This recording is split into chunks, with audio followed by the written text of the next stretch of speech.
Hello everybody and welcome to Coffee Chat. Today we are putting the spotlight on HAND. So we have Michelle Ferguson with us, who's gonna first of all tell us, what the organization is, what it does.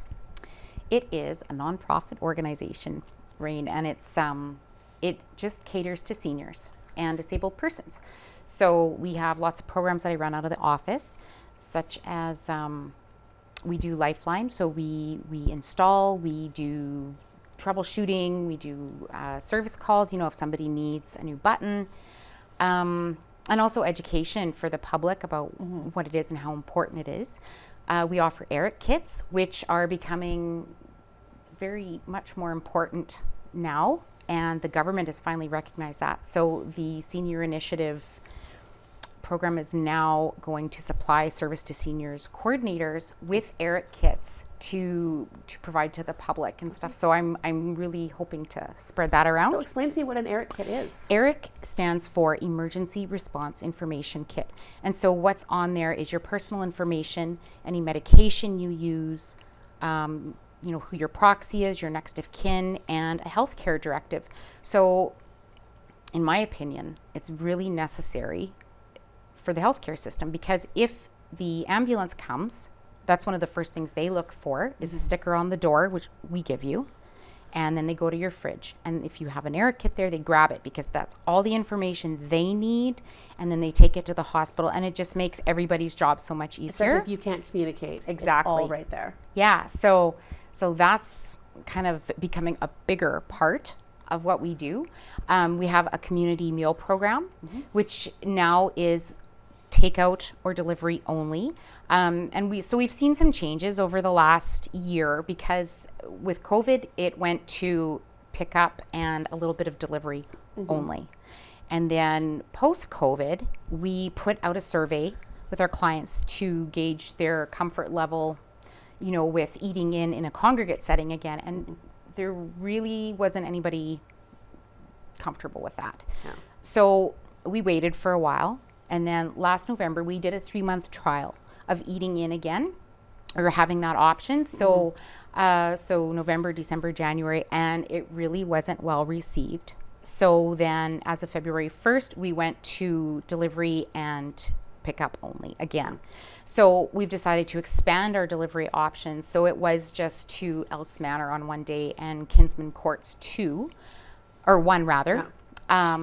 But now we're going to, or we have been going to, Aspen Lee and Hamilton Place and any senior complex, basically. Right. So that's gone over very well. And it's very well utilized. And it gives seniors a really well balanced, nutritious, home-cooked meal, and the portions are amazing. So most people will have it for lunch, and then they will be able to have it for supper too. Yeah. So it's been very helpful for them too, because the cost of everything has gone up, and it's easier to spend $11 on one meal that lasts you for 2 than go and buy all the supplies to cook for yourself. Exactly. And so it's good. And HAND also runs a free income tax program, which we ran from about March the 7th to April 30th this year. And so that's, we have income tax done by 2 volunteers. And so, again, that went over very, very well. We also provide, I try to do a lot of the social things too for my seniors. So we've been doing bus trips with the Handy Van bus. Okay. So we've done many, many of those since last summer. We were able to start them again. What kind of bus trips are we talking here? Well, they like to go to Sandhills Casino. So twice a month that we've sounds been great. we've been going there. We've done a couple shopping trips to Brandon, and one recently to Celebrations Dinner Theater, which was awesome, and it went over really well, and I probably could have filled 2 buses. But we're going to do another Celebrations trip. I'm kind of thinking maybe in August, because we take in a matinee production, and they're doing one it's called Mamma Mia, so it's based on ABBA music. Oh yeah, that would be fantastic. Yeah, so we're doing that, and there's one coming up. The World Clydesdale show is coming to Brandon, and I got some information about that, so I think we're going to try and catch that and maybe do some country cruising, you know, around Polonia and Mountain Road and just whatever, just to get out, you know, and be with other people and just relax. And so it's fun. Go on a road trip. That's right. Basically. Yeah. And those are like really well received as well? Yes. The bus is usually full, and quite often I have to unfortunately turn people away and put them on a cancellation list, but everybody has so much fun, you know, and it's nice. So and we're, oh my goodness, we're having a spring tea actually on the 15th of this month, and it's for socialization and fun and stuff, but it's also a fundraising activity for hand, because a lot of people, I don't think they realize, like, we're a nonprofit organization, and so we survive on grants and fundraising. So, and I understand the granting has changed a little bit recently. Yeah, our expenses have gone up, but our main grant went up 0.5%. Oh, so that is not the rate of inflation right now. No, it's not. So it was a little bit brutal. So we're trying to, you know, to supplement that. So a lot of our upcoming activities, you know, some are geared just for pleasure and socialization, but then there's some that we're really trying to fundraise so that we can carry on. So we kind of want people to know that, you know, if they do want to donate to hand, you know, that's tax deductible and $20 and over, and I can give them a receipt for their income tax. And they could just contact you at the office if they want to do that? Absolutely. Yep. And I have everything there. So, And what other kind of sort of fundraising activities do you have planned down the line? Well, we're going to do the tea tea this month, and then we're going to have a barbecue and a 50-50 raffle in August. Okay. And a fall tea. And this isn't a fundraiser, but we're going to have a health fair in September. Yeah. Tell me about that. That sounds interesting. Well, I've partnered with Yvonne at Arts Forward. And so we're going to have, well, she's going to have something there, of course. And I want her to let all my people know about the activities that are available, you know, and targeted to seniors, like chair yoga and stuff. Yeah. And then I've got Vicki Ressenholt, who's the education facilitator from Lifeline in Winnipeg, coming out to have a kiosk there and do a presentation. I want to have an audiologist and some vision, you know, cataract surgery, you know, information on that. And I want to have some legal stuff and estate planning and a health nurse and blood pressure and blood sugar checks and like just everything kind of in one spot so that people can come and get the information, because there's so many times that I think things pass by because people are scared to ask or they don't know where to ask. So I'm trying to get everything in one spot. So which is really helpful. Yeah, I'm excited about it. Now, I know one of the things that has sort of been a big part of the conversation generally right now is mental health. How much of your stuff is sort of targeted to mental health for seniors? Personally, I think all of it is. Yeah. Because, I mean, even our meals. I had one lady, actually, who's a newer client, stop me after the first week, and she said, you know, I can't tell you how much this has helped my mental health, because it was I guess, quite a big stressor for her. You know, it's hard to cook for one. Yeah. It's hard to cook for two, but one is harder and, or more difficult rather. Yeah. And it just took a load off her shoulders, you know, and when her family was coming, she ordered meals for them too. And then she didn't have to worry about what to feed them, you know? So that's something. And then we're also, affiliated with the New Beginnings Grief Board. Okay. And so recently we had a community education night. Shelley Rrain from Brandon, she works with Brocky Donovan. She came out as our keynote speaker, and it was dealing with how people's mental health has been impacted, especially in the last few years with COVID, and we've lost a lot of people in our community, and just how everything has impacted mental health, and seniors especially, because I mean, really, I feel like they were hit the hardest. Do you know what I mean with the mental health aspect, because they were so shut in and very isolating. Up. Yeah, and it was frightening, and lost people, and we lost a lot of people. Yeah. So and you know, the hand office, I'm so glad people are very comfortable with coming in. you know, sometimes with questions or problems or whatever, but a lot of the time it's just to talk. And so I'm very grateful that they feel comfortable enough to do that with me. So yeah, so we try to hit every need that we see and identify any gaps, you know, in the healthcare system that we can address, or just in their daily lives that I can help with. So yeah. So where do a lot of your activities take place? All over the place. We had a fall tea and then this spring tea, and our upcoming tea in the fall will all be in the dining room at the Yellowhead Manor, which is where the congregate meals used to take place. Right. So that is where that is. And the barbecue that we're going to have is going to be, we've got permission from MTS to use part of their parking lot that day. So I want to have some musical entertainment. So that's like right next door to where you are. Yeah. And close to our kitchen. And so we can keep everything cold before we use it. And so that'll be there. And like I said, the bus trips are all over the place. Yes, absolutely. And the health fair is going to be at Arts Forward. That's about all we've got, you know, out of the building for now. Yeah. But yeah, and then when we do the New Beginnings grief education nights, quite often they are in the back of the library. Right, okay. So I think we were actually there to film that, so we... Yep, yeah, exactly. And so any information on these activities is always on Facebook and coming events. Sometimes the community calendar, we do use NACTV a lot also. So, and we have a billboard actually outside the office that I put all the posters, and it's easy to find out, or just phone the office. And a lot of these facilities are very close to each other. Anyone who's listening who doesn't know, like Yellowhead Manor is next to the MTS lot. It's on the same block as the library. Arts Forward is about 2 blocks down. So it's really a very sort of centralized. The beauty of small towns. Yeah, right? Yeah. Yeah. So except for the stuff that's out in the highway. It's all kind of in this general area, which is nice. Yes. And we're literally on the same block right now in this building. So we are very close to each other. So what are some programs that maybe you would love to get going that you don't have the funding for yet? Oh, there's so much. There's a bunch of different things I'd like to try. One thing that I had thought of when I first started was, you know, for physical activity, I wanted to try cardio drumming, which is it's a music and actions with drumsticks and a big exercise ball in front of you.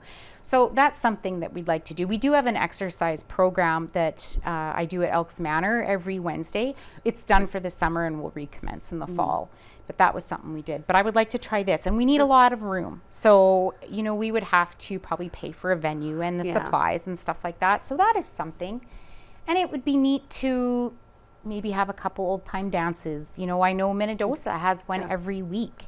Wow. Yeah. I didn't realize that. They do. I mean, we have them here periodically, like we had one with the fair recently, but we don't have them that often. Yeah. So it would be neat to have that. They do that in their senior center, and we don't have room exactly in the drop-in center because of the floor shuffling and stuff like that. So again, we'd need a venue, right? And the bands do cost money, and honestly, the day-to-day running of hand is something else that, you know, we can use fundraising and support for. Yeah.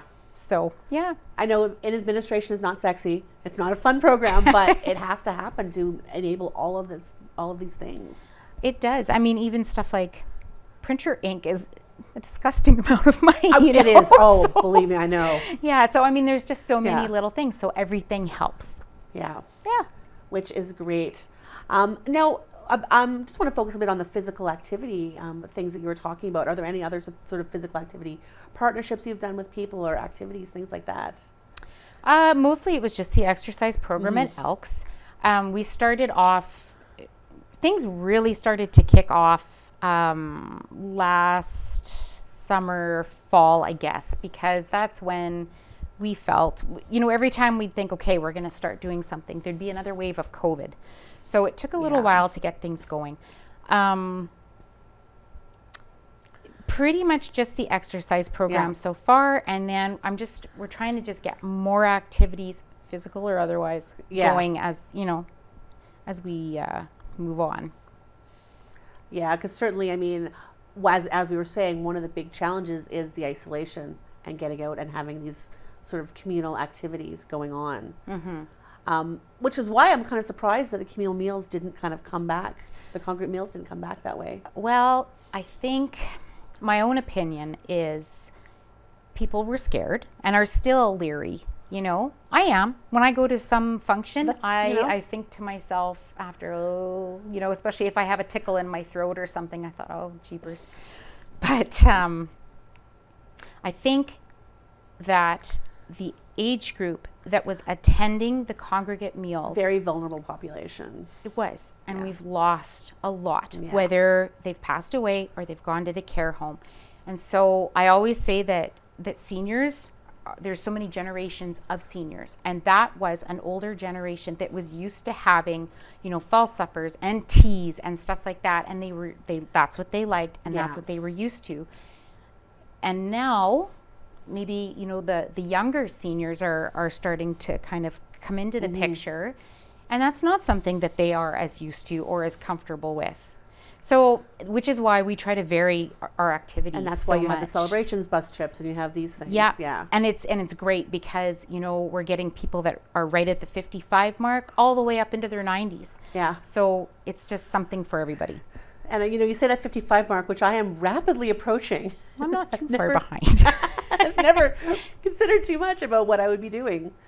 So it's kind of good to know the resources are really centralized and available for a wide variety of ages, because we say senior, and that's, like you said, everyone from 55 to 100 and whatever, you know, and that's a wide variety of different ability levels and activity levels. So how do you sort of balance the programs that way? We just do it. I just try to cater to every generation of senior. Yeah. And you know, I'm talking about all the activities and stuff. A lot of what we do too is just, and the main goal for hand too, like, is for people to age well in place and remain independent. So socialization and good mental health is a huge part of it, but there's other stuff too. And we do a lot of referrals for people to come and be service providers. You know, if somebody needs their yard mowed, or if they need to go somewhere, you know, so that's a part of it. Or just getting them the information and paperwork they need sometimes, or sometimes, you know, I act as an advocate for them. Or, you know, computers are so daunting for so many people, and everything is pretty well online. So everything. Yeah. So I mean, we're just kind of like the jack of all trades, really, you know? I know, and this is maybe a little divergent topic, but I know when the census came around, was it a couple of years ago, 4 years ago? I can't remember now. It was all online. And did you run into that as well? There was such a struggle to get those census forms filled out for a lot of people. Well, I think I was still doing home care then, but we were all kind of helping. Yeah. Because I just personally did quite a few with people just because they were not able to do that. Yeah. And what I noticed when I started was getting the vaccination, the proof of vaccination cards. Yeah. I've done many of those, and I don't even think they're necessary now. But when I first started, because again, it was online, and even when I did my own, I was like, holy Hannah, it was a little confusing, you know? So we do a lot of that. And, you know, people's insurance, like, there's so many things that everyone has to deal with. So when you have a place that you can come to for that. Yeah. It's when we say paperwork, it's not literally a lot of paper work anymore. At times, but it is a lot of computer work. So, and I think it would be, in the future, I think I would like to hold some sort of a course, you know, even in our dining room, for how to use cell phones are a huge thing, and iPads. A lot of my seniors have tablets, and those can be just mind-boggling. They are for me. So, I mean, it would be neat to be able to offer that in the future too. And that's certainly, I think, a very doable project with the resources we have available. You betcha. In town. So we'll keep that in mind.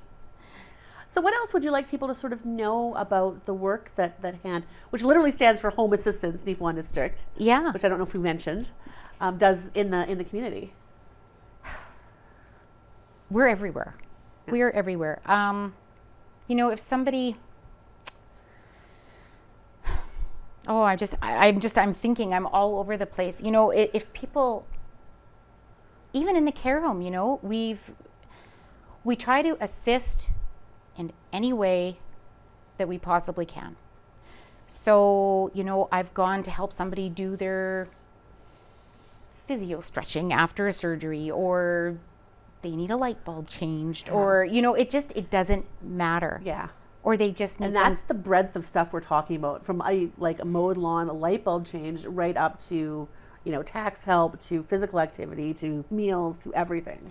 We're just trying to cover all Yeah. the bases, because I just feel like sometimes people forget about seniors. They, you know, and they are the best people in the world. I have the best job because the knowledge they have, and the love they have to give for others, and I don't know, it is just, you go home at the end of the day just full. Yeah. You know, and they are just as important as anybody else. Yeah. So I just want them to have their best life. So that's my personal goal anyways in my job. So if anyone listening, anyone in the community has an idea for a program they would like to do, a project they would like to do, what do they do? Come talk to me, phone me. And, you know, and if we can make it work, we will, because I mean, the more the better, right? So just, I want to reach as many people as possible. And I mean, it's not just Neepawa. Our area is like the RM of Rosedale and Lansdowne and Glenella and North Cypress, Langford. Like, we're all over the place. And a lot of people are trying to stay on the farm as long as they can. They are, and I've made many, many trips out with, you know, with Lifeline and different things. Yeah. And our income tax program, like, that's spread far and wide. Yeah. So whatever we can do to make things easier for people to age well, you know, and independently, just tell me. So where can people reach you? I'm at the hand office Monday to Friday. Which is where? Right across from the Legion, in the the southeast corner of the drop-in center. So it's also right beside the driveway of the MTS building on Brown Avenue. And so our phone number is 204-476-2009, or we have a website, which I cannot remember the address. But people can Google it. Yeah, or Home Assistance, Neepawa District. Yeah, or you can email me at handsup@wcgwave.ca. Great. Well, thank you so much for joining me today. That is a lot of information packed in there. Thanks for having me. So watch this, digest it, get in touch, and get involved. Yes, absolutely. Thanks. Thanks, Rrain. Thanks for joining us.